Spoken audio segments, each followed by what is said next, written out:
El rugido del motor de mi BMW F800 GS era el único sonido que rompía el ensordecedor silencio del salar de Uyuni. Yo, Marat Saifullin, un viajero de Kazán de 32 años, por fin había hecho realidad mi sueño: cruzar en moto el desierto de sal más grande del mundo. En el sexto día de mi viaje en solitario por Bolivia, me adentré en la inmensa llanura blanca al amanecer, cuando los primeros rayos de sol apenas comenzaban a teñir el horizonte de tonos rosados.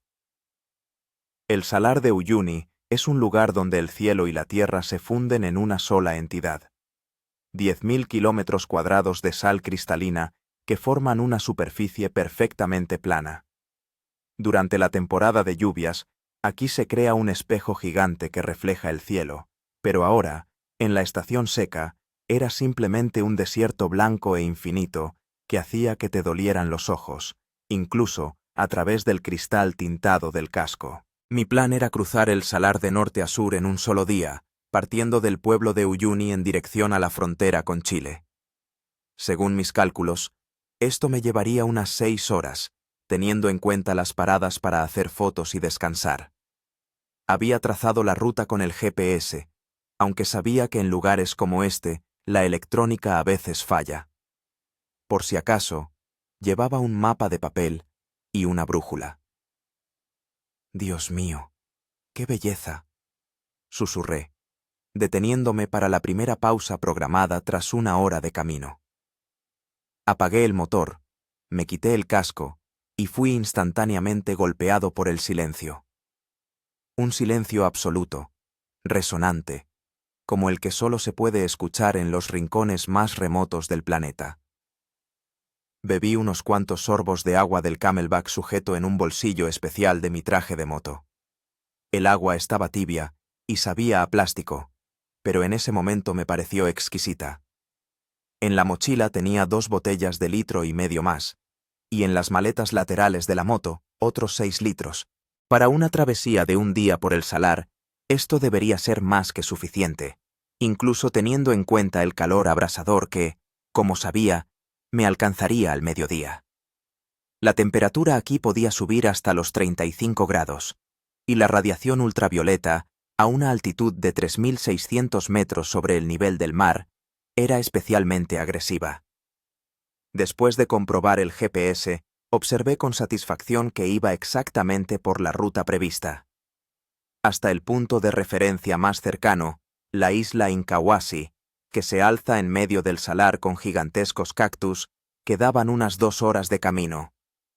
Allí planeaba hacer una parada más larga, comer algo y descansar a la sombra. Hice varias fotos con la cámara profesional y un par de selfies para Instagram, donde tenía un blog sobre mis viajes. Día 6. Conquistando el universo salado de Uyuni. Por delante, 150 kilómetros de blancura absoluta. Garabateé como pie de foto para la futura publicación, que pensaba subir cuando volviera a tener cobertura. De vuelta en la moto, continué mi camino. El sol subía cada vez más alto y la superficie blanca comenzó a deslumbrar mis ojos, incluso a través de las gafas de sol. Un espejismo creaba la ilusión de agua en el horizonte, aunque sabía perfectamente que no era más que un juego de luces.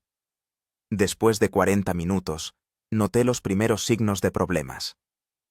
El motor empezó a funcionar de forma irregular, con tirones característicos que todo motociclista reconoce al instante. Reduje la velocidad de 70 a 50 kilómetros por hora, esperando que fuera solo un fallo temporal debido a la calidad del combustible local. «Vamos, nena, no me falles», murmuré, acariciando el depósito de la moto, como si eso pudiera ayudar. Pero 10 minutos después, el motor emitió un extraño sonido metálico, seguido de un fuerte estallido, y la moto se detuvo, como si se hubiera topado con una pared invisible. Apenas tuve tiempo de echar los pies para no caerme. «¡Mierda!», exclamé, saltando rápidamente del asiento. Lo primero que hice fue comprobar el nivel de combustible. El depósito estaba lleno hasta 2/3, más que suficiente para el resto del camino. Intenté arrancar el motor de nuevo. El motor de arranque giraba, pero el motor no arrancaba. Tras retirar los paneles laterales, Empecé a examinar las entrañas, aunque ya sospechaba que el problema era grave. 20 minutos de diagnóstico confirmaron mis peores temores. Parecía que se había producido un fallo mecánico grave en la caja de cambios. El aceite salía de una grieta en el cárter, formando un charco oscuro sobre la sal blanca como la nieve. Saqué el teléfono. No había cobertura, como esperaba. El teléfono satelital, que había alquilado especialmente para este viaje, mostraba una señal débil. Intenté llamar al servicio de emergencias, pero después de 5 intentos, me di cuenta de que la conexión era demasiado inestable para una llamada de voz. Conseguí enviar un mensaje de texto con las coordenadas, pero no estaba seguro de que hubiera llegado. No recibí confirmación. Me puse en cuclillas junto a la moto y miré el horizonte. En todas las direcciones, una superficie blanca absolutamente plana hasta el fin del mundo. Ni un árbol, ni un arbusto, ni la menor insinuación de algún refugio del sol abrasador. Revisé el GPS. Hasta la isla Incahuasi quedaban 35 kilómetros, hasta el asentamiento más cercano, unos 150. De repente, la conciencia de la situación se abatió sobre mí como una pesada carga. Estaba solo en medio del salar más grande del mundo, con una moto averiada, una reserva limitada de agua y sin cobertura estable. Si la ayuda no llegaba en las próximas 24 horas, estaría en peligro de muerte. Respiré hondo, intentando reprimir el pánico que me invadía. «Tranquilo, Marat», me dije. «Te preparaste para este viaje. Sabes qué hacer en situaciones extremas. Piensa». Lo primero que hice fue sacar del macuto un mapa de la zona y una brújula para confirmar mi ubicación. Luego revisé las provisiones: 9 litros de agua, raciones secas para 3 días, un botiquín con medicamentos básicos, herramientas para reparar la moto, un saco de dormir, una tienda de campaña compacta, un faro frontal con pilas de repuesto, protector solar, un mechero y una navaja. Miré el reloj y vi que eran las 10 de la mañana. La temperatura subía rápidamente y sabía que el pico de calor llegaría entre las 2 y las 4 de la tarde. Tenía que tomar una decisión rápida: quedarme con la moto a esperar ayuda o ponerme en marcha a pie hacia el punto de referencia más cercano. Tras pensarlo un poco, decidí esperar hasta el mediodía junto a la moto, intentar contactar una vez más con los servicios de rescate y, si la ayuda no llegaba, caminar hacia la isla Incahuasi. 35 kilómetros son aproximadamente 8 o 10 horas caminando en condiciones normales, pero en el salar, bajo un sol abrasador, podría llevar mucho más tiempo. Desplegué una lona reflectante que siempre llevaba conmigo y creé un pequeño refugio del sol, utilizando la moto como soporte. Luego saqué 1 litro de agua del cofre y me obligué a beber solo una cuarta parte, aunque me apetecía vaciar la botella entera. Tenía que economizar. Sentado a la sombra del refugio improvisado, reflexionaba sobre mi situación. A pesar del peligro, no podía negar la ironía del destino. Siempre había buscado aventuras, siempre había querido poner a prueba mis límites, y ahora tenía justo lo que quería. Solo que de una forma mucho más dura de lo que esperaba. «Bueno», murmuré, mirando la inmensa blancura a mi alrededor, «parece que esto va a ser una auténtica prueba de supervivencia». No sabía entonces cuán proféticas serían esas palabras. El sol del mediodía había transformado el salar de Uyuni en una sartén hirviendo. Incluso a la sombra del refugio improvisado, la temperatura era insoportable. El sudor me corría por la cara y la espalda, la camisa se me pegaba al cuerpo. Ya había bebido medio litro de agua, tratando de mantener un ritmo. Un pequeño sorbo cada 15 minutos, no más. En 2 horas, hice 6 intentos más de contactar con los servicios de rescate a través del teléfono satelital. 2 veces conseguí establecer la conexión, pero la llamada se cortaba después de unos segundos de chasquidos y pitidos. Envié 3 mensajes de texto más con las coordenadas y una descripción de la situación, pero, como antes, no recibí confirmación de entrega. Mi teléfono inteligente normal era inútil. ni señal de telefonía móvil ni internet. El GPS seguía funcionando, mostrando mi ubicación en el mapa electrónico, pero sin posibilidad de comunicación, eso no servía de mucho.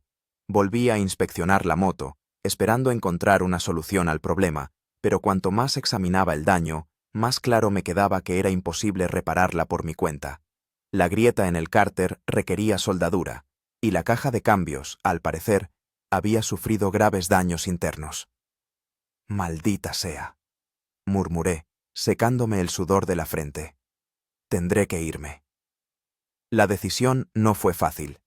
Abandonar la moto, mi fiel Gertrudis, sí, llamé a mi BMW con un nombre femenino, con la que habíamos recorrido más de 40.000 kilómetros por 3 continentes, me parecía una traición. Pero no tenía otra opción. La vida era más importante. Empecé a prepararme para la caminata, seleccionando cuidadosamente solo lo estrictamente necesario. Cada kilogramo extra podía costarme una energía preciosa. Al Macuto fueron todas las reservas de agua, unos 8,5 litros después de lo que ya había bebido, una reserva mínima de comida, barritas energéticas, nueces, frutos secos, el saco de dormir. Las noches a una altitud de 3.500 metros podían ser muy frías. El faro frontal, la brújula, el mapa, la navaja, el mechero, el botiquín, el protector solar y el teléfono satelital. Todo lo demás, incluyendo la tienda de campaña, la mayoría de las herramientas, la ropa de repuesto e incluso la cámara profesional, tuve que dejarlo en los cofres de la moto. Fue una decisión dolorosa, especialmente la de separarme de la cámara, que guardaba cientos de fotos de este viaje, pero entendía que cada 100 gramos de peso extra podían jugar un papel fatal. Antes de irme, escribí una nota en una hoja de papel en 3 idiomas: ruso, inglés y español. Moto averiada. El propietario se dirigió a pie en dirección a la isla Incahuasi el 15 de julio. Marat Saifulin, Rusia. Y la fijé en el parabrisas. También encendí las luces de emergencia de la moto, esperando que la carga de la batería durara mucho tiempo y atrajera la atención de posibles rescatistas o turistas que pasaran por allí. Una última mirada a la moto, una figura solitaria de pie en medio de la blanca infinitud, me provocó un nudo en la garganta. Adiós, vieja amiga. Espero que volvamos a vernos, pensé para mis adentros, y echándome la mochila al hombro, me puse en marcha. Era justo mediodía cuando comencé mi travesía. El sol estaba en el cenit, sin conceder ni una mísera sombra. La superficie blanca del salar reflejaba la luz y el calor, creando el efecto de un doble sol, uno arriba y otro abajo. Me puse un sombrero de ala ancha, me calcé las gafas de sol y me cubrí la parte inferior de la cara con una bufanda ligera para protegerme del resplandor. La primera hora de camino transcurrió relativamente fácil. La adrenalina y la determinación me daban fuerzas, y la frescura del descanso matutino aún no se había evaporado por completo. Avanzaba a una velocidad de unos 4 kilómetros por hora, consultando constantemente la brújula y el GPS para no desviarme del rumbo. En una superficie tan absolutamente llana, sin un solo punto de referencia, era fácil perder la orientación. Pero ya en la segunda hora de marcha, la situación empezó a empeorar. El calor se hizo insoportable, alcanzando, a mi parecer, unos 38 grados.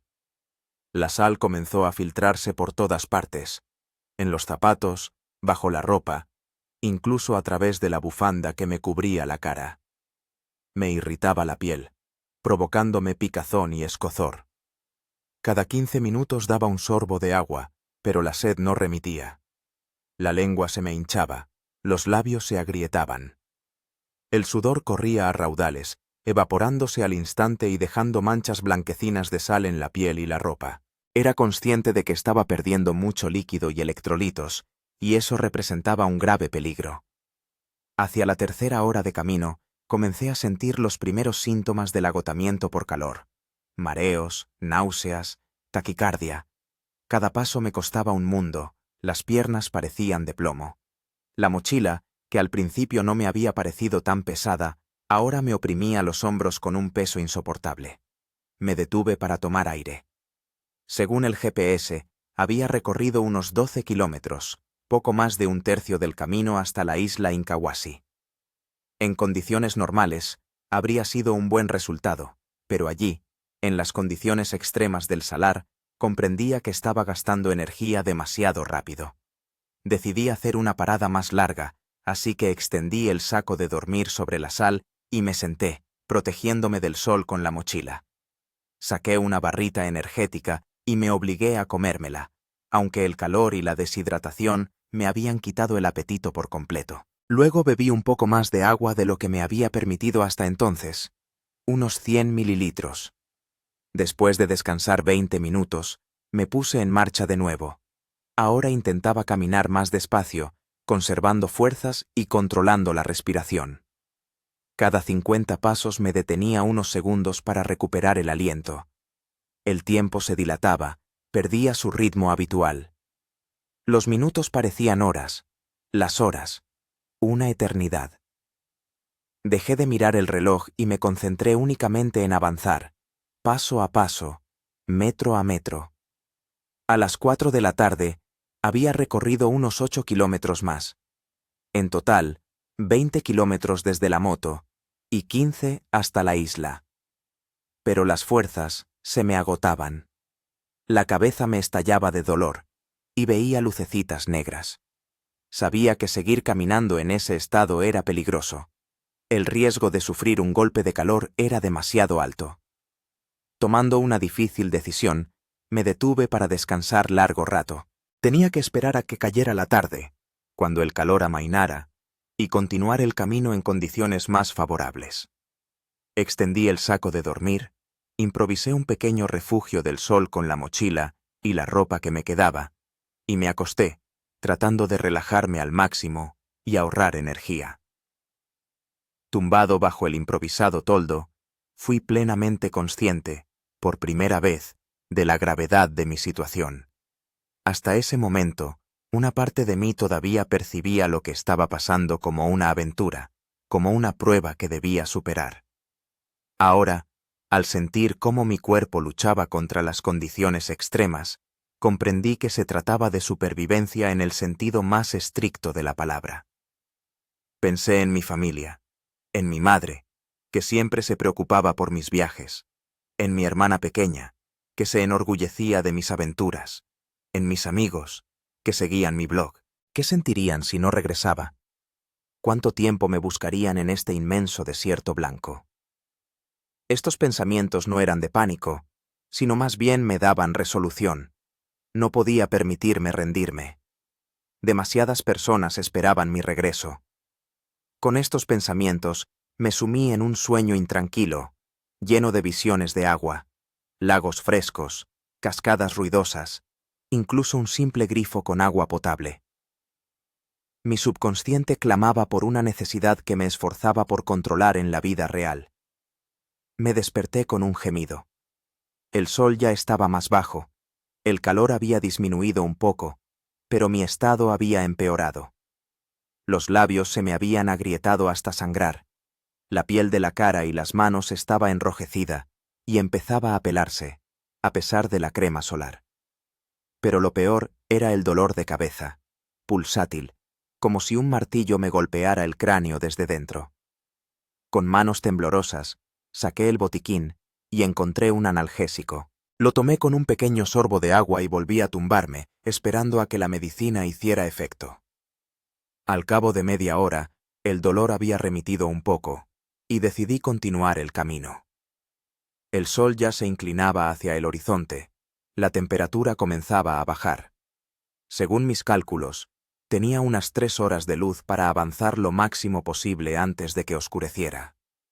Levantando mi campamento improvisado, me eché la mochila a la espalda y continué. Cada paso me resonaba con dolor en todo el cuerpo, pero me obligaba a seguir, repitiendo como un mantra. Paso a paso. Sigue adelante. A medida que el sol se acercaba al horizonte, la superficie blanca del salar comenzó a teñirse de tonos rosas y naranjas.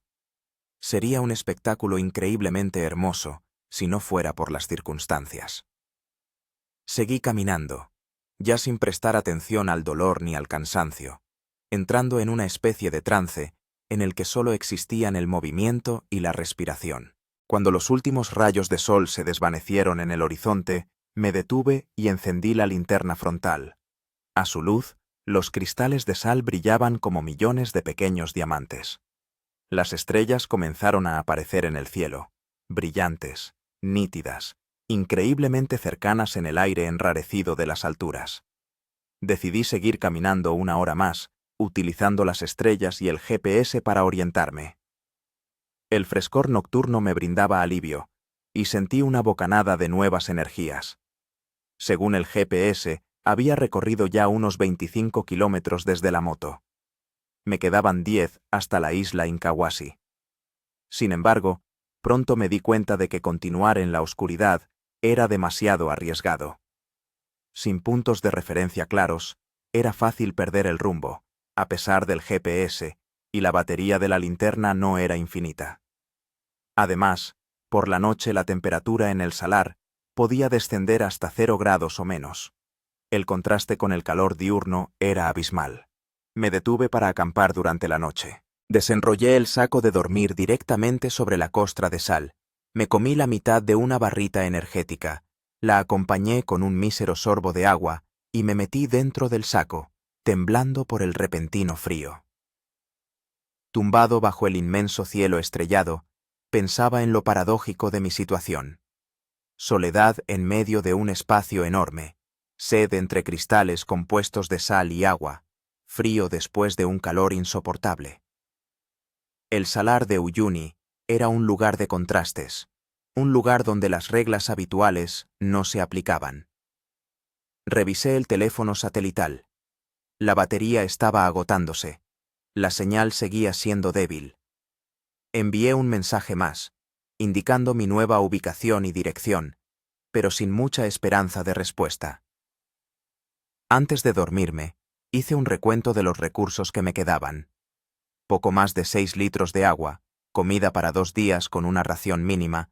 La batería de la linterna debería durar entre 3 y 4 horas de uso activo. Con estos pensamientos, cerré los ojos, tratando de no pensar en lo que pasaría si no llegaba a la isla Incahuasi antes del mediodía siguiente.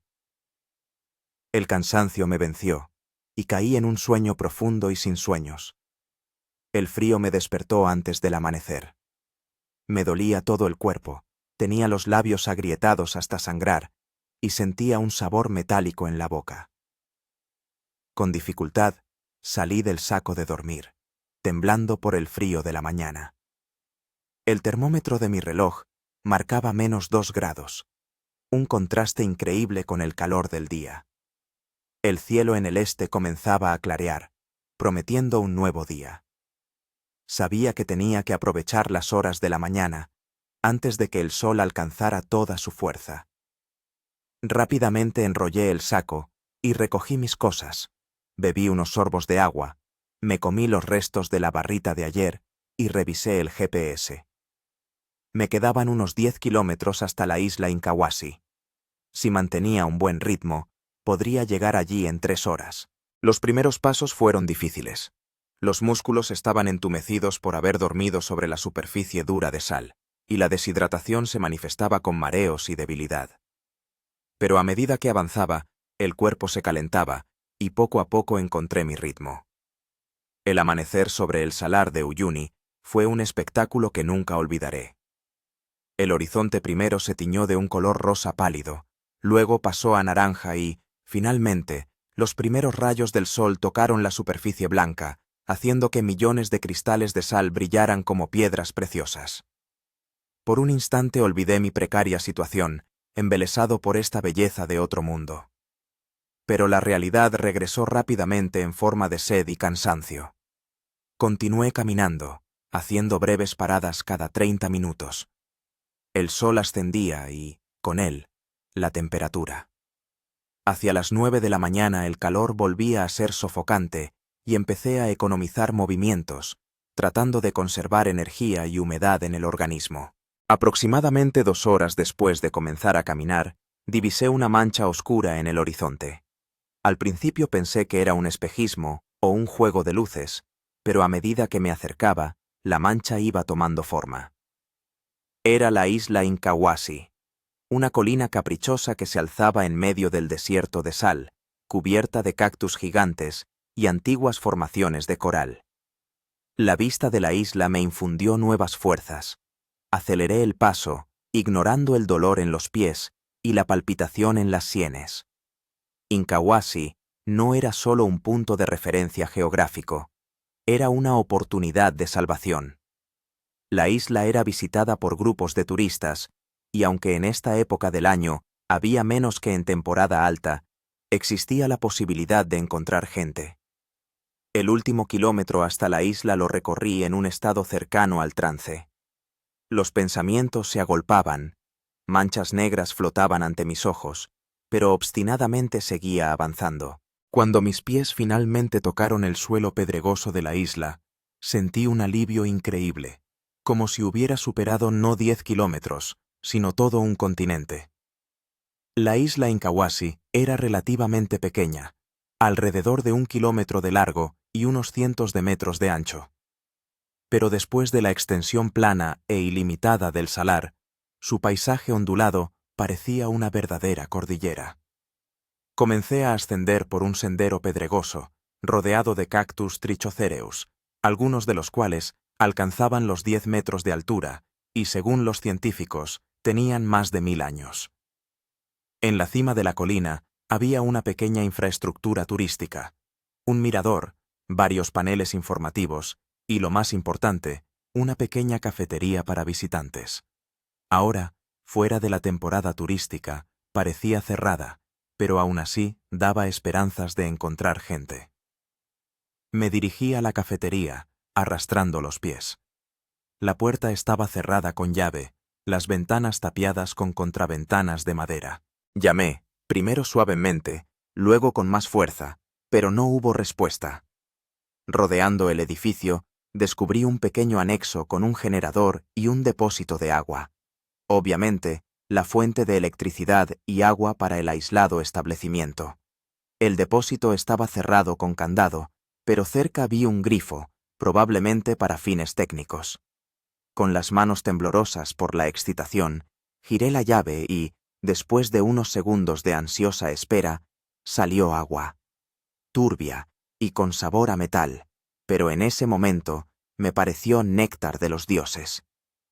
Llené mis botellas y luego bebí directamente del grifo, incapaz de detenerme.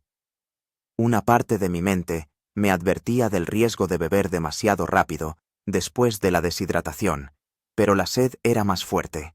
El agua goteaba por mi barbilla, mezclándose con la suciedad y las manchas de sal en mi piel. Finalmente, habiendo saciado la primera sed, me senté en el suelo, apoyando la espalda contra la pared de la cafetería. La sombra del edificio me protegía del sol abrasador, y los cactus creaban la ilusión de un oasis en medio del desierto salino. Saqué de mi mochila un paquete de frutos secos y nueces y comencé a comer lentamente, disfrutando de cada bocado.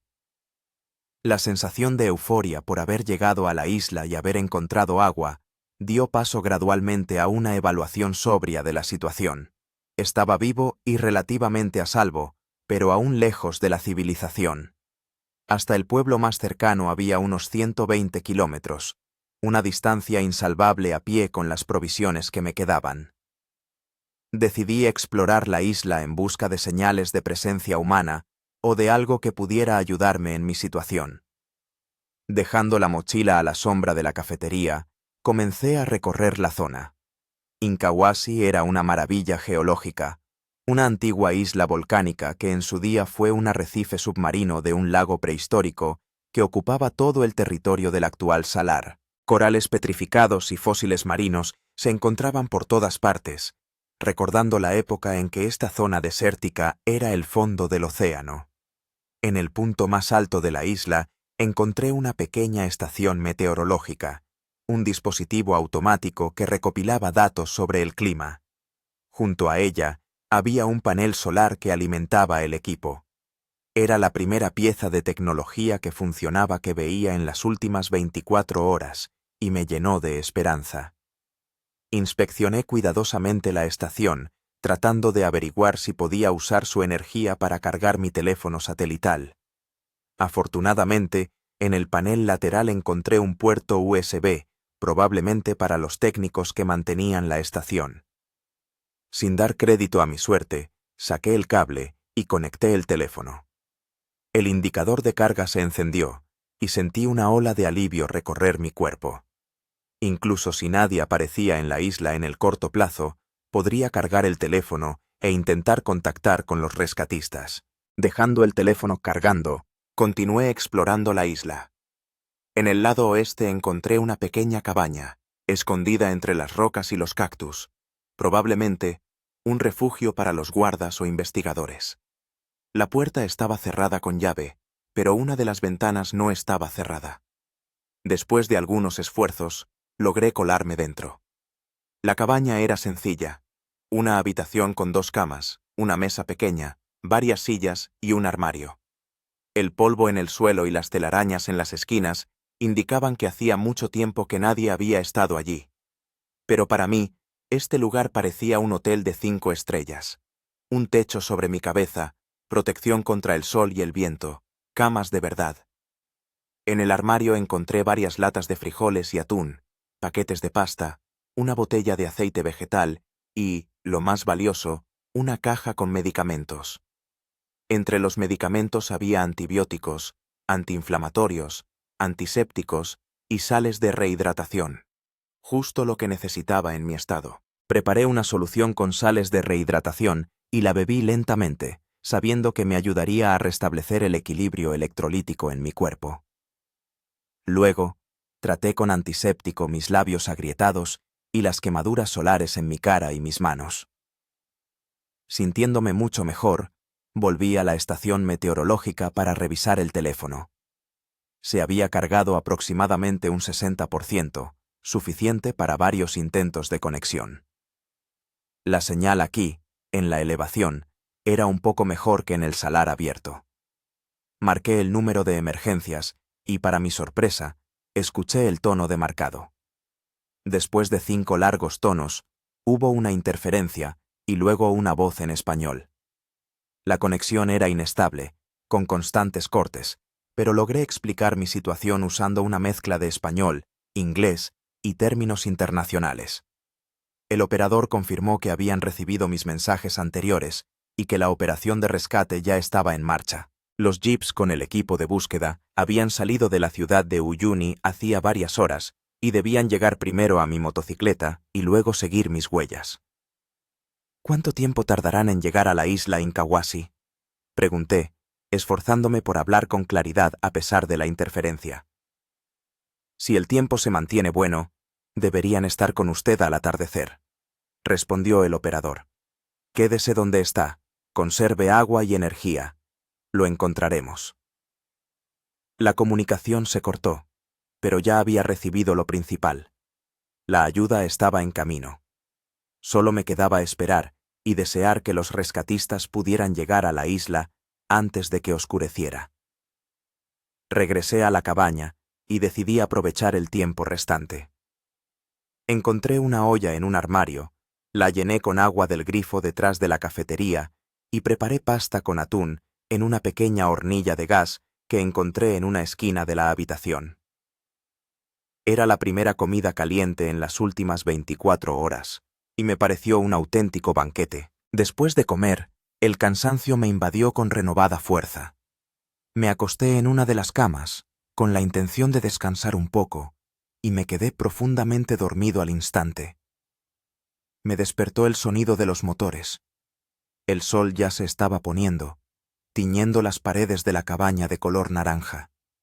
Salí corriendo y vi 3 todoterrenos acercándose a la isla desde el norte. Nunca en mi vida me había alegrado tanto de ver coches. Empecé a agitar los brazos y a gritar, aunque entendía que probablemente ya me habían visto. Los jeeps se detuvieron al pie de la isla y salieron 6 personas, 4 hombres y 2 mujeres con uniformes del Servicio de Rescate de Bolivia. Corrí hacia ellos, tropezando por la emoción y la debilidad. «¿Señor Saifulín?», preguntó uno de los rescatistas, extendiéndome la mano. «Sí, soy yo», respondí, estrechando su mano con tanto entusiasmo que sonrió. «Soy Miguel, el jefe de la operación de rescate», se presentó en un buen inglés. «Hemos recibido sus mensajes y encontrado su motocicleta. Ha recorrido un camino impresionante a pie». No tenía otra opción, dije, sintiendo cómo las emociones me abrumaban. «Gracias por venir». No estaba seguro de si los mensajes habían llegado. «Llegaron, aunque con retraso», explicó Miguel. «También recibimos una señal de alarma de la compañía de turismo con la que registró su ruta. Cuando no se puso en contacto a la hora prevista, dieron la voz de alarma.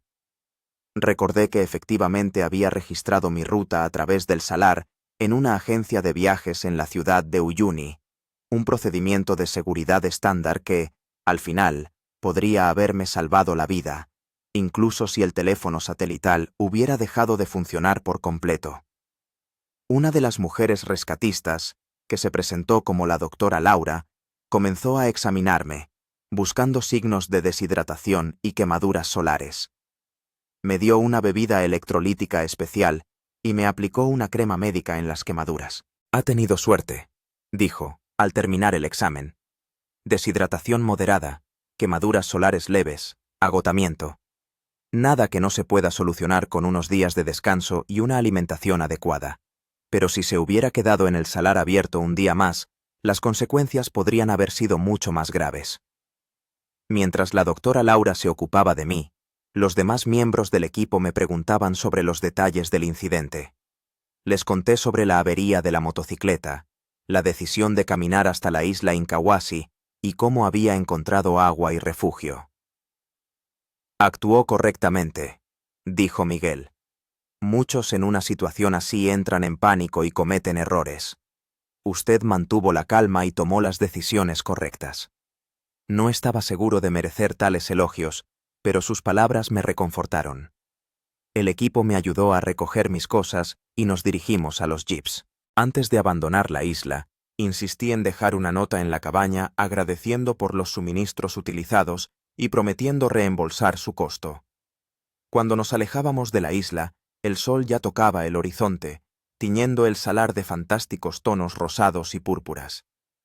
Miré hacia atrás a Incahuasi, la isla de piedra en medio del mar Blanco, que se había convertido para mí en una verdadera isla de salvación. «Recogeremos su motocicleta de camino de vuelta», dijo Miguel, notando mi mirada. «Nuestros mecánicos la revisarán en Uyuni. Tal vez todavía se pueda salvar». Asentí con gratitud, aunque en ese momento el destino de la motocicleta me preocupaba mucho menos que unas horas antes. La perspectiva de regresar a la civilización, darme una ducha, comer comida de verdad y dormir en una cama de verdad me parecía una felicidad increíble. El jeep se balanceaba suavemente sobre las irregularidades de la costra salina, arrullándome. Miraba la inmensa llanura blanca, que por poco se convierte en mi tumba, y pensaba en lo delgada que es la línea entre la aventura y la catástrofe, entre la vida y la muerte. Esta experiencia me cambió. Siempre había buscado emociones fuertes, anhelado aventuras extremas, pero nunca había sido verdaderamente consciente de mi vulnerabilidad ante las fuerzas de la naturaleza. Ahora sabía que incluso el viajero más experimentado puede verse indefenso si las circunstancias se dan de cierta manera. Pero también aprendí que el espíritu humano es más fuerte de lo que parece. En momentos de crisis, somos capaces de encontrar en nosotros mismos recursos cuya existencia ni siquiera sospechábamos. Con estos pensamientos cerré los ojos, permitiendo que el cansancio me venciera. Lo último que recuerdo antes de dormirme fue el susurro de la doctora Laura. «Descansa, viajero valiente. Estás a salvo ahora». Me desperté al sentir un suave toque en el hombro. Al abrir los ojos, vi a la doctora Laura, que me sonreía desde el asiento delantero del jeep. «Ya casi llegamos, señor Saifulín», dijo en español, un idioma que entendía bastante bien tras un mes viajando por Sudamérica. Me enderecé y miré por la ventanilla. El sol se había puesto hacía tiempo, y, a la luz de los faros del todoterreno, pude ver que nos acercábamos a las luces de un pequeño pueblo. Era Uyuni, un pueblecito boliviano que servía de punto de partida para los turistas que querían ver el famoso salar. ¿Cuánto tiempo he dormido?, pregunté, frotándome los ojos y sintiendo el cuerpo agarrotado por la incómoda postura. «Unas 3 horas», respondió Miguel desde el asiento del conductor. Estaba muy cansado. Decidimos no despertarle. Miré el reloj. Eran casi las 11 de la noche. Eso significaba que habían pasado unas 35 horas desde mi avería en el salar. 35 horas que me habían parecido una eternidad. Entramos en el pueblo, tranquilo, somnoliento, con casas bajas y calles estrechas. El coche se detuvo frente a un pequeño edificio con una cruz roja en el letrero, el hospital local, o, más bien, el centro médico. «Nos gustaría que le examinaran más a fondo», explicó Miguel. «Solo por si acaso, el doctor Gutiérrez nos está esperando».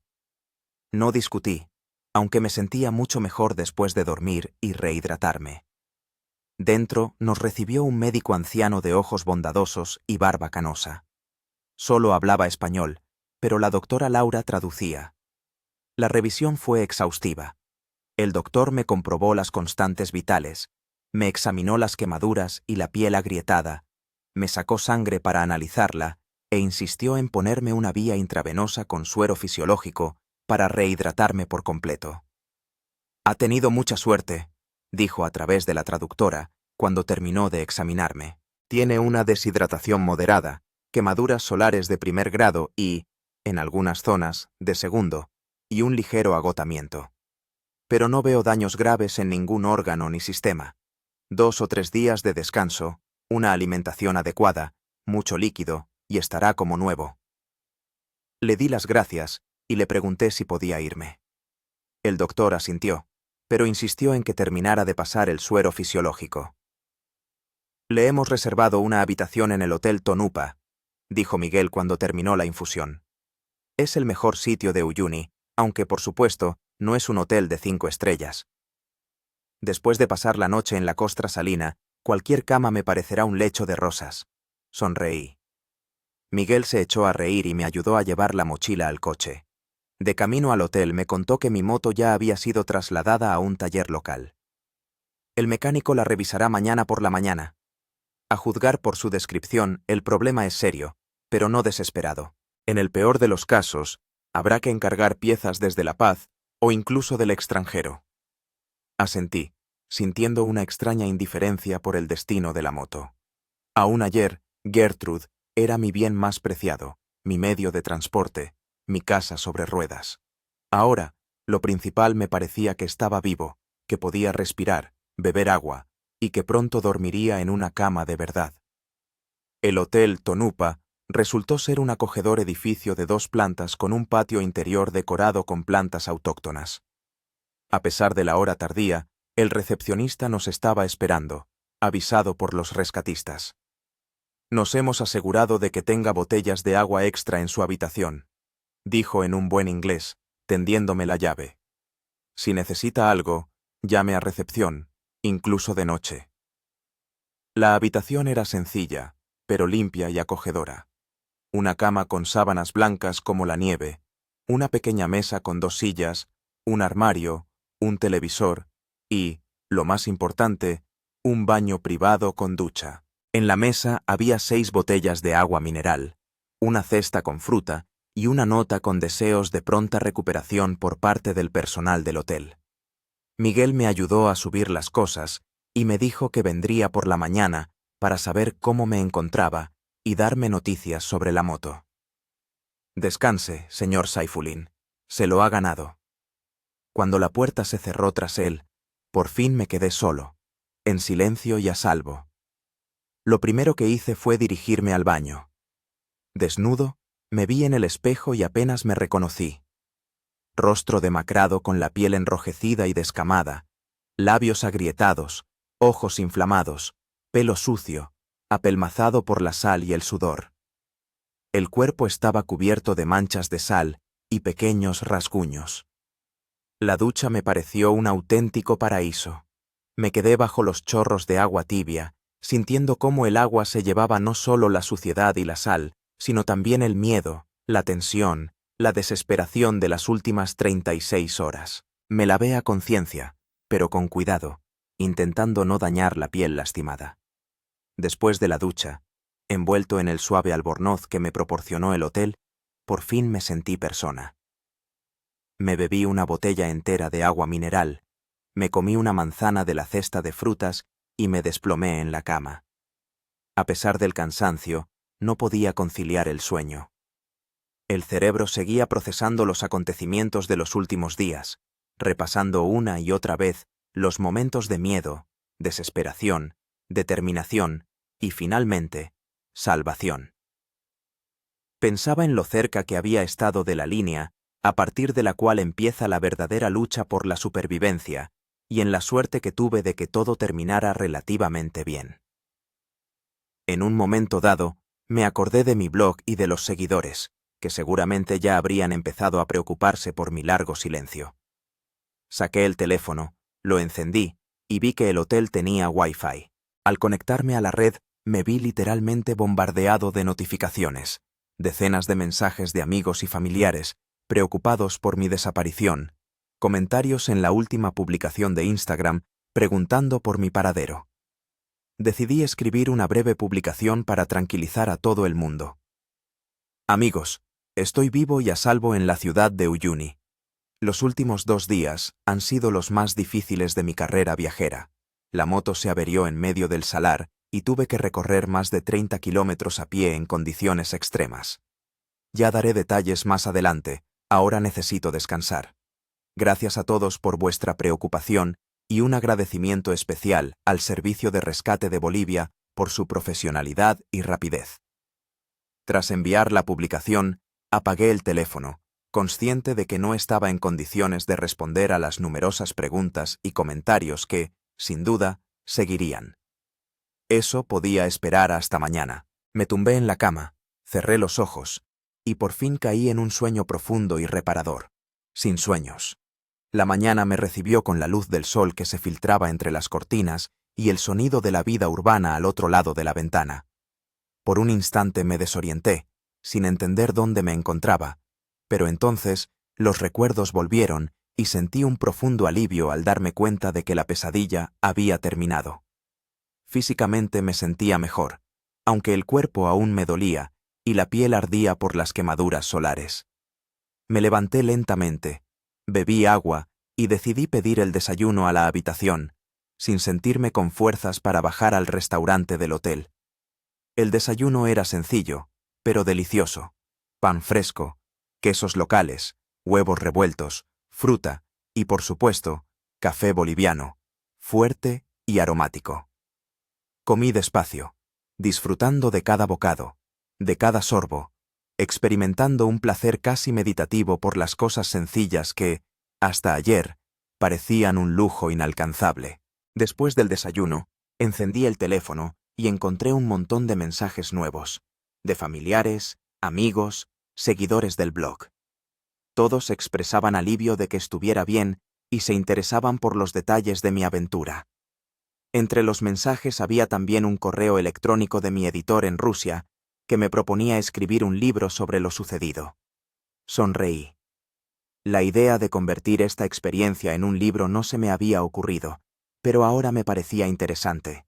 Tal vez mi experiencia podría ayudar a otros viajeros a evitar situaciones similares o a prepararse mejor para ellas. Alrededor de las 10 de la mañana, llamaron a la puerta. Era Miguel, que, como había prometido, había venido a preguntar cómo me encontraba. Tiene mucho mejor aspecto, dijo con una sonrisa al entrar en la habitación. ¿Cómo se siente? Mucho mejor, gracias. Todavía me duelen un poco los músculos y la piel me arde, pero son minucias comparado con lo que podría haber sido. Miguel asintió y se sentó en la silla que le ofrecí. Tengo noticias de su moto. El mecánico la ha revisado esta mañana. Como usted sospechaba, el problema está en la caja de cambios. Se ha agrietado el cárter y se han dañado algunas piezas internas. La buena noticia es que el motor no ha sufrido.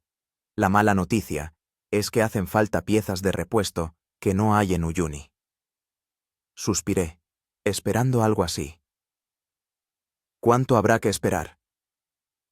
Si se piden desde La Paz, mínimo una semana. Si es desde el extranjero, 2 o 3 semanas. Miguel hizo una pausa. Pero hay una alternativa. El mecánico conoce a una persona en Potosí que tiene una moto igual para piezas de repuesto. Si las piezas sirven, la reparación se podría hacer en 3 o 4 días. Potosí es una ciudad a 3 horas en coche de Uyuni, famosa por sus minas de plata. Eran noticias inesperadamente buenas. Claro, costará dinero, continuó Miguel. Tanto las piezas como la mano de obra del mecánico. El dinero no es problema, respondí. Estoy asegurado, y el seguro debería cubrir la mayor parte de los gastos. Y aunque no fuera así, estoy dispuesto a pagar para volver a la carretera lo antes posible. Miguel asintió con comprensión. Le transmitiré su decisión al mecánico. Él se pondrá en contacto con alguien en Potosí hoy mismo. Discutimos algunos detalles más y luego Miguel me preguntó si quería que me devolviera las cosas que habían quedado en la moto, la tienda de campaña, las herramientas, la cámara y demás. Sí, sobre todo la cámara, respondí. Tiene muchas fotos de este viaje que no quisiera perder. Te lo traigo todo esta tarde, prometió Miguel. Pero ahora me tengo que ir. Tenemos un nuevo aviso. Un grupo de turistas se ha perdido en un cañón cerca de Chile. Le di las gracias por todo y nos dimos la mano para despedirnos. Después de que se fuera, decidí que ya estaba lo suficientemente recuperado como para dar un pequeño paseo por la ciudad. Quería comprar ropa nueva, ya que la mayor parte de la mía estaba en un estado lamentable después de mis aventuras en el Salar, y también algunas cosas básicas. Uyuni resultó ser el típico pueblo boliviano de provincias. Un poco polvoriento, con edificios bajos, calles estrechas y una plaza central donde los lugareños se reunían para charlar. A pesar de su falta de ostentación, el pueblo tenía un encanto especial, una sinceridad e inmediatez que a menudo faltan en los lugares más turísticos. Encontré una pequeña tienda de ropa donde compré algunas camisetas, unos vaqueros nuevos y una chaqueta ligera. En la farmacia compré más productos para las quemaduras solares, y en el supermercado, una reserva de agua y aperitivos para la habitación. El paseo me agotó más de lo que esperaba. Al regresar al hotel, me sentí muy cansado y decidí descansar. Pero antes de acostarme, abrí el ordenador portátil y comencé a escribir mis recuerdos de lo que había sucedido, mientras los tenía frescos en la memoria, con todos los detalles y emociones. Escribí sobre el momento en que la moto se averió, sobre los primeros minutos en que fui consciente de la gravedad de la situación, sobre la decisión de seguir a pie, sobre la lucha física y psicológica contra el calor, la sed y la desesperación. Describí el Salar, su belleza y su crueldad, los espejismos en el horizonte, las estrellas en el cielo nocturno, el amanecer sobre la blanca llanura. Analicé mis decisiones, mis errores, mis momentos de debilidad y de fortaleza. Escribir era terapéutico. Me ayudaba a ordenar los caóticos recuerdos y emociones, a darles forma y sentido. Entendí que esta experiencia me había cambiado, me había hecho replantearme muchas cosas en la vida, y escribir me ayudaba a comprender y aceptar estos cambios. Estaba tan inmerso en el proceso que no me di cuenta de cómo pasaba el tiempo. Un golpe en la puerta me arrancó del flujo de recuerdos. Era Miguel, que volvía con mis cosas de la moto. «Aquí está todo», dijo, entregándome 2 bolsas grandes. «El mecánico me ha pedido que te diga que se ha puesto en contacto con alguien en Potosí y que éste ha confirmado que tiene las piezas que necesitas. Deberían llegar pasado mañana». Le di las gracias y revisé ansiosamente el contenido de las bolsas. La cámara estaba intacta, aunque cubierta de polvo de sal. La encendí y me sentí aliviado al ver que funcionaba y que todas las fotos estaban a salvo. El resto de las cosas también estaban en relativamente buen estado, dadas las circunstancias. Miguel se quedó a tomar un té conmigo. Hablamos de Bolivia, de su trabajo en el servicio de rescate, de mis viajes. Me contó otros casos de rescate de turistas en el Salar. Algunos con un final feliz, otros no. Uyuni es precioso, pero peligroso, dijo. Muchos lo subestiman. Piensan que es solo una atracción turística, un lugar para hacer fotos bonitas. Se olvidan de que es un verdadero desierto con todos sus peligros. No pude evitar estar de acuerdo. Yo también había subestimado en cierto modo el Salar, aunque me consideraba un viajero experimentado. ¿Qué vas a hacer ahora?, preguntó Miguel. ¿Después de que arreglen la moto? Lo pensé.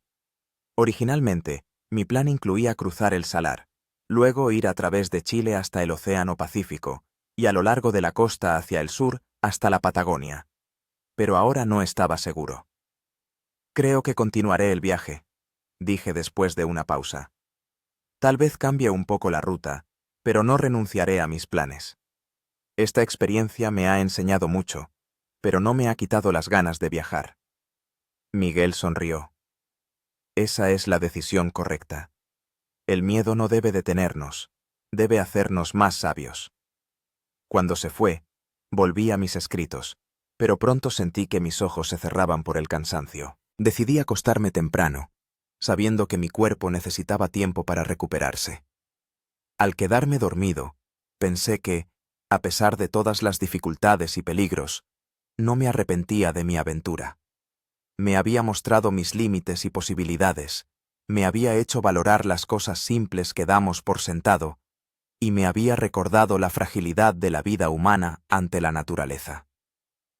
También pensé en las personas que me habían ayudado, en los rescatistas, en el doctor Gutiérrez, en el personal del hotel, en los desconocidos que mostraron cuidado y profesionalismo, posiblemente salvándome la vida. Su bondad y eficiencia me recordaron las mejores cualidades de la humanidad. Con estos pensamientos, me quedé dormido, sintiendo una profunda gratitud y una nueva comprensión del valor de la vida. Los siguientes 3 días en Uyuni transcurrieron en un ritmo pausado de recuperación y reflexión. Físicamente, me sentía mejor con cada día que pasaba. Las quemaduras solares empezaban a cicatrizar, la deshidratación había remitido por completo y las fuerzas volvían gradualmente. El doctor Gutiérrez me visitaba cada mañana, revisando mi estado de salud y mostrando satisfacción por mi progreso.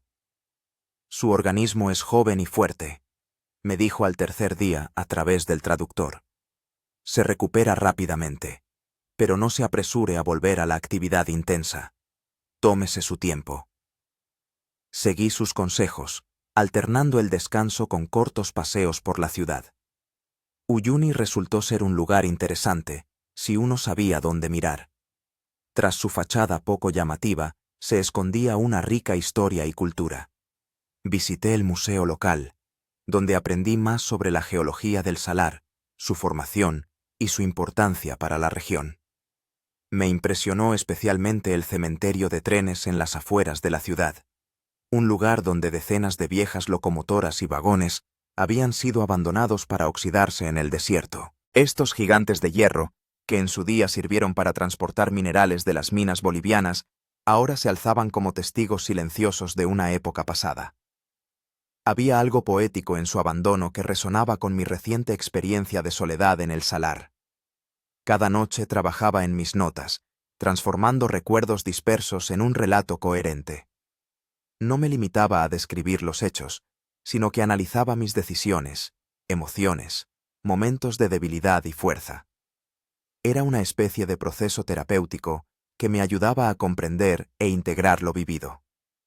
El tercer día de mi estancia en Uyuni, llegó una buena noticia. Las piezas para la moto habían llegado de Potosí, y el mecánico prometió terminar la reparación en 2 días. Esto significaba que pronto podría continuar mi viaje, aunque ahora con una nueva comprensión de los riesgos y un enfoque más cuidadoso de la planificación. Esa misma noche decidí cenar no en el hotel, sino en un restaurante local recomendado por el recepcionista. Era un pequeño negocio familiar donde servían platos tradicionales bolivianos.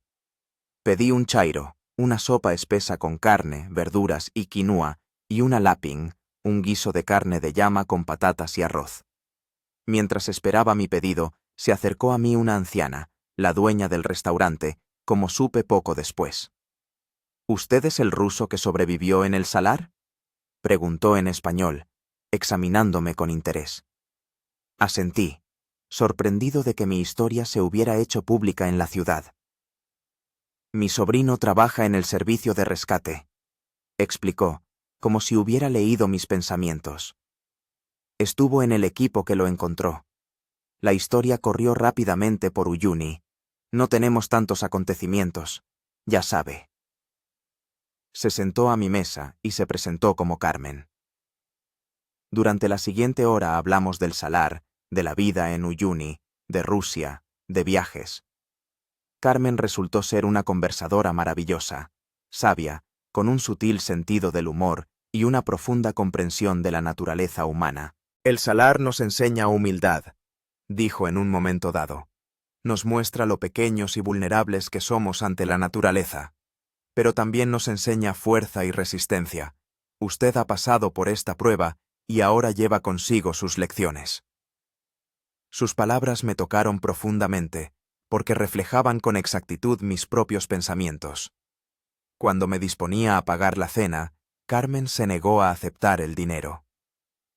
«Hoy es mi invitado», dijo con una cálida sonrisa. «Vuelva mañana y le enseñaré a preparar un auténtico chairo boliviano». Acepté su invitación con gratitud, conmovido por esta muestra de hospitalidad. De camino al hotel, reflexioné sobre la frecuencia con la que los vínculos humanos más valiosos se forman en lugares y circunstancias inesperadas. Mi accidente en el salar, a pesar de su peligro, me había llevado a conocer a personas increíbles. Miguel, la doctora Laura, el doctor Gutiérrez, Carmen. Personas a las que nunca habría llegado a conocer tan de cerca si todo hubiera salido según lo previsto. Al día siguiente cumplí mi promesa y volví al restaurante de Carmen. Ella me enseñó a preparar chairo, permitiéndome ayudar en la cocina y explicando cada paso. No fue solo una clase de cocina. Carmen contaba historias relacionadas con cada ingrediente, sobre las tradiciones de la cocina boliviana, sobre cómo la comida une a las generaciones y preserva la identidad cultural. La comida es más que nutrición, dijo mientras removía la espesa sopa en una olla grande. Es historia, memoria, amor.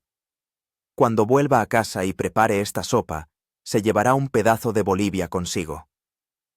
Después de la clase de cocina, nos sentamos a comer con la familia de Carmen, su marido Jorge, su hija María y sus 3 nietos.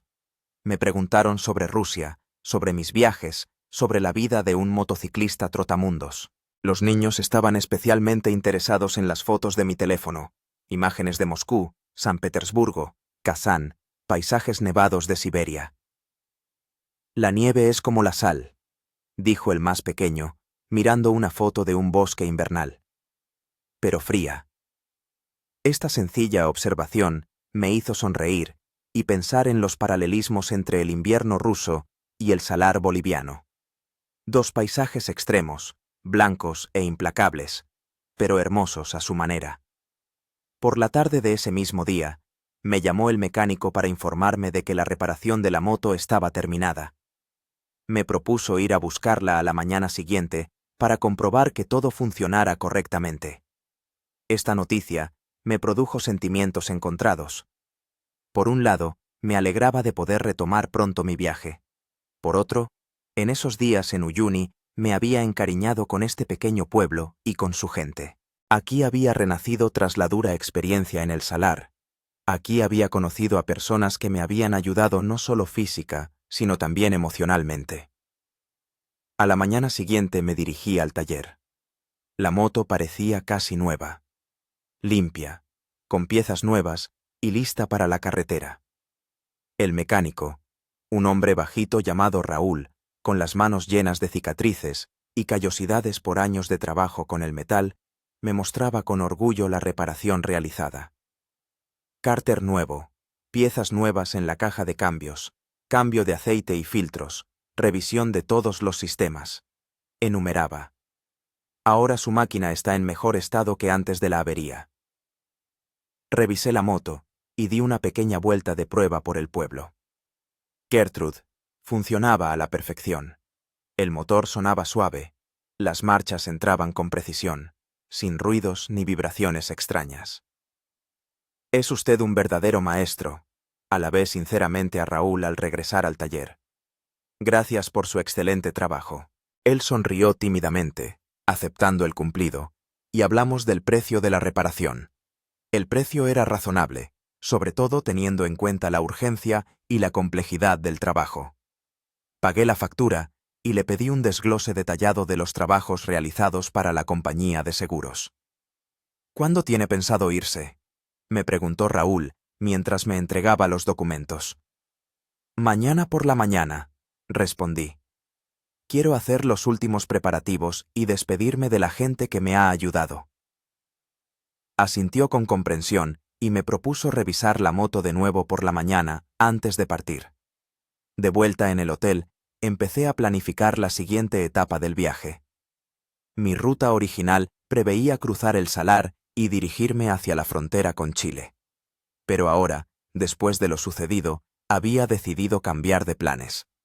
En su lugar, optaría por una ruta más segura a través de Potosí y Sucre, y luego hacia el sur, hacia Argentina. Esto significaba que no vería algunos lugares que había planeado visitar en un principio, pero la seguridad era ahora mi prioridad. Además, la nueva ruta me abría otras posibilidades interesantes: la arquitectura colonial de Potosí, la ciudad blanca de Sucre, las regiones vitivinícolas del norte de Argentina. También decidí modificar mi enfoque de los viajes. Se acabaron las travesías en solitario por terrenos extremos sin una comunicación y apoyo fiables. Mayor preparación, una evaluación de riesgos más conservadora, un equipo más fiable para situaciones extremas. Por la noche fui al restaurante de Carmen para una cena de despedida. Llevé regalos para ella y su familia, una matrioshka que siempre llevaba conmigo como souvenir de Rusia, un joyero con piedras semipreciosas de los Urales, que había comprado al principio del viaje, y varias fotografías que había mandado imprimir en un estudio fotográfico local. Fotos de la familia de Carmen, tomadas durante la comida del día anterior. Carmen se emocionó con los regalos, sobre todo con las fotos. A cambio, me entregó una pequeña bolsa de tela. Esto es chuño, me explicó. Patatas deshidratadas que pueden conservarse durante años. Nuestros antepasados crearon este método de conservación de alimentos para sobrevivir en tiempos difíciles. Llévelo consigo. Es ligero, nutritivo, y puede salvarle la vida en una situación extrema. Acepté el regalo con gratitud, comprendiendo su significado simbólico. No era solo una reserva de alimentos para un apuro, sino también un recordatorio de la resistencia, de la capacidad del ser humano para adaptarse y sobrevivir en condiciones adversas. La cena fue magnífica. Carmen preparó un plato especial, que no figuraba en el menú habitual. Picharga, un plato tradicional aymara a base de carne de llama seca, preparada con quinoa y hierbas locales. Comimos, bebimos vino boliviano, hablamos de la vida, de viajes, de planes futuros. Cuando llegó el momento de despedirme, Carmen me abrazó con fuerza maternal. «Cuídate, viajero», me dijo, «y recuerda que en Uyuni siempre tienes una familia». Estas palabras me llegaron al alma. En ese momento comprendí que había encontrado algo más valioso que simplemente ayuda en una situación difícil. Había establecido una conexión con este lugar y con esta gente, una conexión que permanecerá conmigo para siempre. De vuelta en el hotel, terminé de hacer las maletas y escribí la última entrada en mi diario de aventuras en Uyuni. Mañana dejo este pequeño pueblo al borde del Salar, un lugar que estuvo a punto de convertirse en mi tumba, pero que en su lugar se ha convertido en el lugar de mi renacimiento. Me voy siendo otra persona, más sabia, más humilde ante las fuerzas de la naturaleza, pero también más segura de mi capacidad para superar las dificultades. El Salar de Uyuni me ha enseñado mucho sobre los límites de la resistencia humana, sobre la delgada línea que separa la vida de la muerte, sobre la belleza en los paisajes más duros. Pero la lección más importante no la he aprendido del Salar, sino de la gente de Uyuni, una lección de bondad, generosidad, humanidad. Miguel, la doctora Laura, el doctor Gutiérrez, Carmen y su familia, Raúl. Todas estas personas, desconocidos que se convirtieron en amigos, me mostraron lo mejor de la naturaleza humana. Me recordaron que en un mundo que a menudo parece frío e indiferente, todavía hay lugar para la compasión y la atención. Continuaré mi viaje con una nueva comprensión y un nuevo propósito. Ahora no es simplemente una aventura por la aventura, ni solo la búsqueda de nuevos lugares y experiencias. Es un camino de autodescubrimiento, un camino para entender mi lugar en este mundo y mi conexión con los demás. El Salar de Uyuni permanecerá para siempre en mi memoria, no como un lugar de miedo y pruebas, sino como un lugar de transformación. El desierto blanco que casi me quita la vida, en última instancia, la ha hecho más rica y plena. Con estos pensamientos, cerré el diario y me fui a dormir, preparándome para una nueva etapa del viaje y de la vida. El amanecer sobre Uyuni fue precioso. El cielo se tiñó de delicados tonos rosados y dorados, prometiendo un día despejado. Me desperté temprano, sintiendo una mezcla de emoción y una ligera tristeza. Emoción por continuar el viaje, por los nuevos caminos y horizontes. Tristeza por despedirme del lugar y de las personas que en estos pocos días se habían vuelto casi como familia. Después de un desayuno rápido, bajé a la recepción para pagar la cuenta y agradecer al personal del hotel. Para mi sorpresa, el recepcionista me informó que los últimos 2 días de mi estancia ya estaban pagados. ¿Quién?, pregunté, desconcertado. Un grupo de lugareños, respondió con una sonrisa. Prefirieron permanecer en el anonimato, pero pidieron transmitirle que admiran su fortaleza de espíritu y quieren contribuir a su historia. Me sentí profundamente conmovido por este gesto. Personas que no conocía, que tal vez ni siquiera me habían visto en persona, decidieron hacerme ese regalo. Esto confirmaba una vez más la atmósfera especial de este pequeño pueblo boliviano. Una atmósfera de humanidad y comunidad. Después de recoger mis cosas, me dirigí al taller de Raúl. Como había prometido, revisó minuciosamente la moto una vez más, asegurándose de que todos los sistemas funcionaran a la perfección. Discutimos mi nueva ruta y me dio algunos consejos valiosos sobre las carreteras de la región, especialmente los pasos de montaña entre Uyuni y Potosí. Tenga cuidado en las serpentinas después de Pulacayo, me advirtió. La carretera es estrecha, con curvas cerradas, y a menudo hay desprendimientos de rocas después de las lluvias. Le agradecí el consejo y el excelente trabajo de reparación de la moto. Cuando ya me iba, Raúl me detuvo y me tendió una pequeña caja metálica. Es un kit de reparación de emergencia, me dijo. Herramientas y materiales especiales que pueden ayudarle en caso de avería en un lugar remoto. Lo preparé para usted. Este regalo, práctico y considerado, era justo lo que podría salvarme de repetir la situación reciente. Estaba sinceramente agradecido por tanta atención. Mi siguiente y última visita fue a Miguel en la oficina del servicio de rescate. Quería darle las gracias a él y a su equipo personalmente antes de partir. Miguel se alegró de verme y me presentó al resto de los miembros del equipo de rescate, que no todos habían estado conmigo ese día en el Salar. Parece una persona completamente diferente, observó con una sonrisa. Saludable, descansado y listo para nuevas aventuras. Gracias a usted y a su equipo, respondí. Sin ustedes, probablemente no estaría aquí ahora. Hablamos de mis planes, de la nueva ruta, y Miguel aprobó mi decisión de evitar volver a cruzar el Salar. Sabia decisión, dijo. El Salar estará aquí otra vez, cuando esté mejor preparado. Antes de irme, Hice una donación al fondo del servicio de rescate, una suma que superaba con creces el costo de mi rescate. Sabía que este dinero ayudaría al servicio a adquirir nuevo equipo o a capacitar al personal, lo que a su vez podría salvar vidas en el futuro. Miguel se sintió conmovido por este gesto y me entregó una pequeña tarjeta con los datos de contacto del servicio y su número de teléfono personal. Si alguna vez necesita ayuda en Bolivia, o si simplemente quiere compartir nuevas aventuras, llame, dijo, estrechándome la mano en señal de despedida. Finalmente, llegó el momento de partir. Me subí a la moto, sintiendo la familiar vibración del motor, que ahora me parecía aún más agradable después de la pausa forzada. Gertrude parecía disfrutar de la vuelta a la carretera tanto como yo. Al salir de Uyuni, di un pequeño rodeo para pasar por delante del restaurante de Carmen. Era temprano y el local estaba cerrado, pero Carmen, como si hubiera sentido mi aproximación, estaba de pie en la entrada.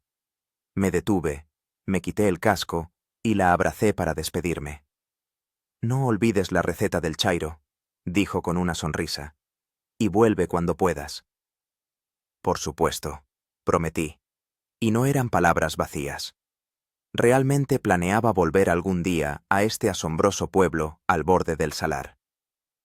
Finalmente, salí a la carretera principal que lleva de Uyuni a Potosí. El cielo estaba despejado, la carretera relativamente desierta, y podía concentrarme por completo en la conducción y en mis pensamientos. Los primeros 50 kilómetros transcurrían por una zona semidesértica, llanuras pedregosas con vegetación escasa, surcadas de vez en cuando por cauces secos de ríos. El paisaje era austero, pero bello a su manera, sobre todo bajo la luz matinal que resaltaba las texturas y los colores de la tierra. Conducía a un ritmo tranquilo, disfrutando de la libertad de movimiento tras días de inmovilidad. La moto funcionaba a la perfección, como si nunca se hubiera averiado. Cada kilómetro que dejaba atrás era una pequeña victoria, un retorno a la normalidad de la vida del viajero.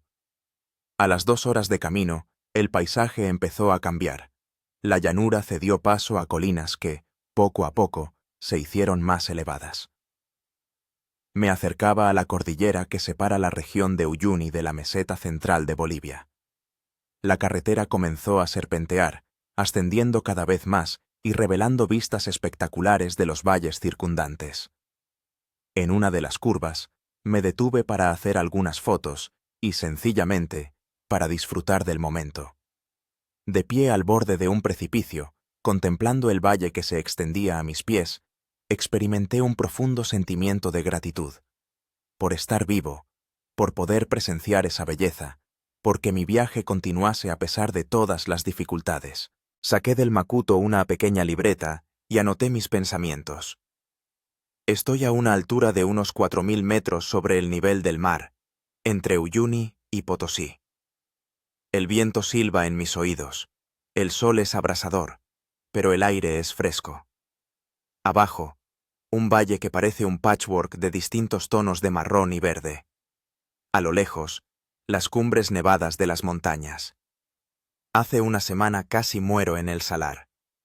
Hoy estoy de nuevo en la carretera, de nuevo libre, de nuevo viviendo la vida a tope.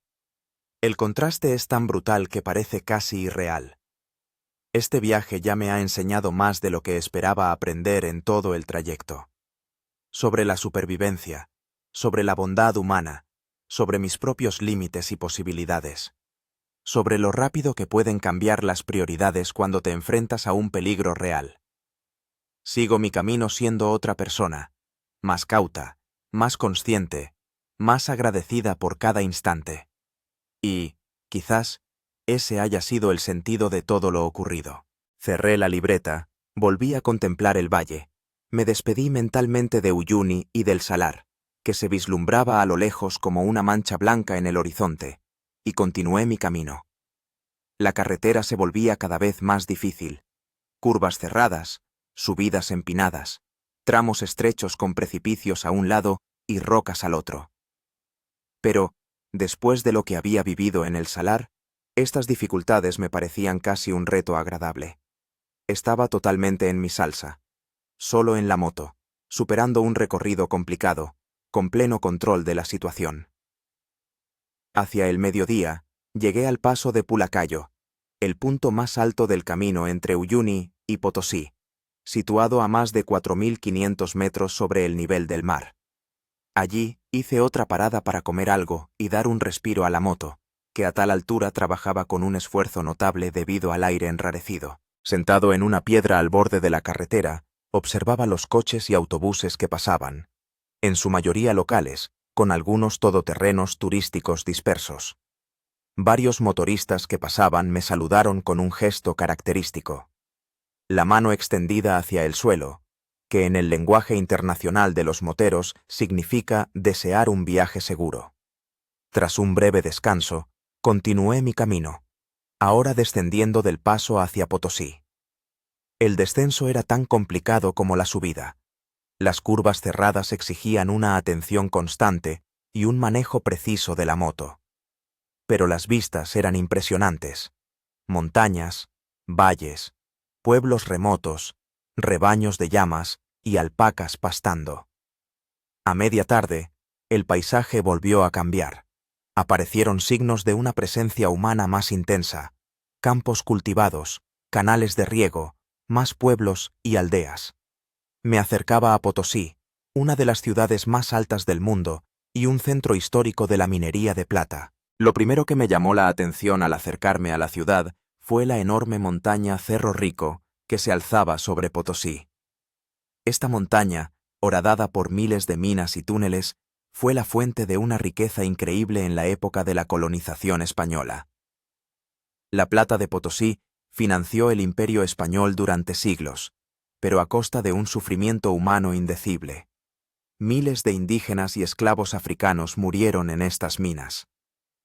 Al entrar en la ciudad, me impresionó el contraste entre la arquitectura colonial del centro, iglesias majestuosas, palacios, mansiones, y la pobreza de las afueras, donde vivían los mineros actuales, que aún extraen minerales de la montaña casi agotada.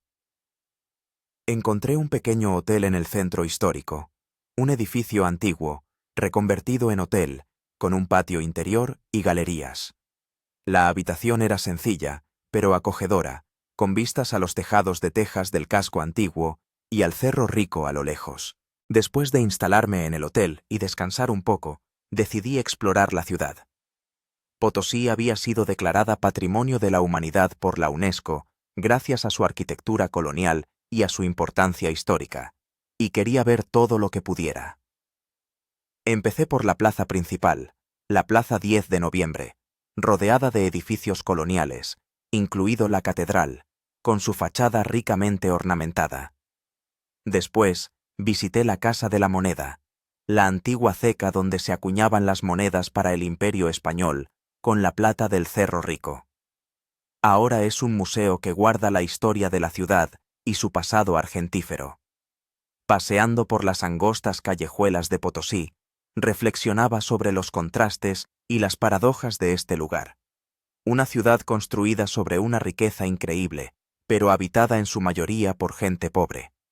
Un lugar donde la belleza de la arquitectura colonial convive con una sombría historia de explotación y sufrimiento. Al atardecer, encontré un pequeño café con una terraza desde donde se veía la ciudad y la montaña. Pedí un plato tradicional boliviano y una cerveza local, y me quedé mirando cómo el sol poniente teñía el Cerro Rico de tonos dorados, como recordando las riquezas que una vez albergó. En una mesa cercana había un grupo de estudiantes locales, y pronto entablamos conversación. Les sorprendió encontrar a un viajero ruso en su ciudad, y me preguntaron con interés sobre mi viaje y sobre Rusia. Cuando les conté mi aventura en el Salar, quedaron a la vez impresionados y preocupados. ¿De verdad caminaste 30 kilómetros por el Salar?, preguntó uno de ellos, Javier, estudiante de ingeniería. Es increíblemente peligroso. Ahora lo sé, respondí con una sonrisa. Pero en ese momento no tenía otra opción. ¿Y cómo te sientes después de esa experiencia?, preguntó Lucía, que estudiaba antropología. ¿Te ha cambiado? Me quedé pensando en su pregunta, intentando formular una respuesta que reflejara con precisión mis sentimientos. Sí, sin duda me ha cambiado, dije al fin. Me he vuelto más consciente, más atento a los detalles, más agradecido por las cosas sencillas que damos por sentadas. El agua, la comida, un techo, y valoro de una forma nueva la bondad y la solidaridad humana. Lucía asintió con comprensión. En antropología existe el concepto de liminalidad, un estado de transición, cuando una persona se encuentra entre dos estados de ser. Experiencias extremas como la tuya crean un espacio liminal, del que uno sale transformado. Sus palabras resonaban con mis propios pensamientos. En efecto, mi experiencia en el salar había sido una especie de transición, de un viejo yo a uno nuevo, de una comprensión de la vida a otra. Hablamos hasta altas horas de la noche, de viajes, de diferencias culturales, del futuro de Bolivia, de los problemas globales. Estos jóvenes, inteligentes y educados bolivianos, me daban una nueva perspectiva sobre el país que estaba recorriendo. Una perspectiva que iba más allá de las atracciones turísticas y el exotismo.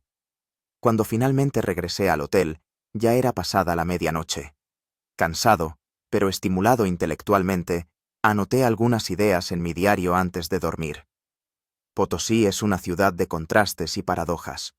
Un lugar donde la historia se siente físicamente, en las piedras de los edificios, en el aire, en los rostros de la gente. Las conversaciones de hoy con los estudiantes me han demostrado que Bolivia no es solo un país pobre con un rico pasado, sino también un lugar con un futuro potencialmente brillante, si su juventud tiene algo que ver en ello. Mi viaje continúa, pero ahora con una nueva profundidad y comprensión. No me limito a pasar por los lugares. Interactúo con ellos, aprendo de ellos, les permito que me cambien. Tal vez este sea el verdadero sentido de viajar. No tanto ver lugares nuevos, sino convertirse en una persona nueva. Con estos pensamientos me dormí, preparándome para un nuevo día y nuevos caminos, que me llevarían cada vez más lejos del Salar de Uyuni, un lugar que casi se convierte en mi tumba, pero que en cambio se convirtió en un catalizador de una profunda transformación personal. Al despertarme a la mañana siguiente, sentí una extraña calma. Esa paz profunda e interior que viene con la aceptación y la comprensión. El sol ya iluminaba la habitación, entrando a través de las finas cortinas, y podía ver el Cerro Rico, majestuosamente erguido sobre la ciudad. Hoy tenía que seguir mi camino, a través de Sucre hacia la frontera argentina. Pero antes de dejar Potosí, decidí hacer algo que había planeado desde hacía tiempo: visitar las minas de plata del Cerro Rico, para ver con mis propios ojos el lugar que había moldeado la historia no solo de Bolivia, sino del mundo entero. Después del desayuno, me dirigí a una agencia de turismo que organizaba excursiones a las minas. Me ofrecieron unirme a un grupo que salía en 1 hora.